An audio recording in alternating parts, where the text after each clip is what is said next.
Господин Орешарски, за мен е чест. Благодаря, че приехте предложението, поканата и отговорността. Няма да е леко.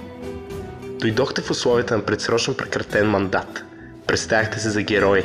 В гнилите ви усти бяха думите на деня: гражданско общество, демокрация, заздравяване на системата, преподписване на обществения договор. Завърнахте се от заслужено политическо изгнание с обещания за експертност, прозрачност, промяна на порочните практики. Обещания за вслушване в гласа на гражданите, осигуряване по-лесен достъп на народа за контрол над властта. Въобще, дойдохте с уж чисто нови кожи, но за съжаление без ясното разбиране, че така повече не може.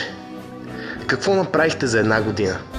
Показахте как в името на властта може да се сключи дори най-безпринципната коалиция, плюеща в лицето на всички базови изисквания за морал, честност и справедливост в политиката. Обявихте, че ще покажете как се провеждат едни честни и свободни избори. Вместо това, не само легализирахте купуването и продаването на гласове, но и оставихте един безпардонен, умствено цензуриран клоун да се подиграе с нищетата и отчаянието на немалка част от българските граждани. Питаме, след феноменът 15-15, разбрахте ли най-накрая мащабността на последствията от целенасочено провежданото от вас самите в продължение на десетки години системно унищожаване на образованието?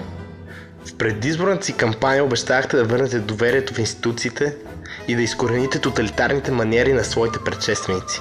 Вместо това цяла година стояхте скрити зад заграждения и стени, истински и в главите, глухи за исканията на активното гражданско общество, слепи за проблемите на цялата система. Вместо да промените модела Фидосова, сменихте името му на Манолова. Щяхте да връщате увереността на хората, че държавата работи в техен интерес, а не в нечии икономически задкулисни интереси. Вместо това получихме ПФ, ски и после пак напук за назидание, за демонстрация, че може да си правите каквото си поискате.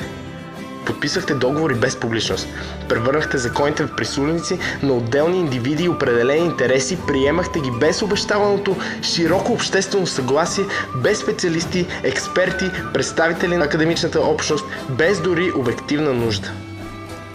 Назначавахте в последните часове преди празници, уволнявахте без причина, заменяхте дългогодишни експерти с партийни кадри без никакъв опит, фалшиви дипломи и некачествено образование.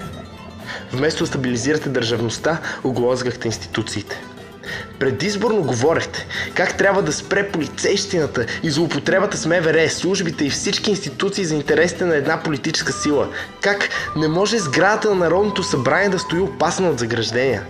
Иронично, в крайна сметка вие сте единственото правителство, прекарало целия си мандат зад метални ограждения и дебели полицейски кордони.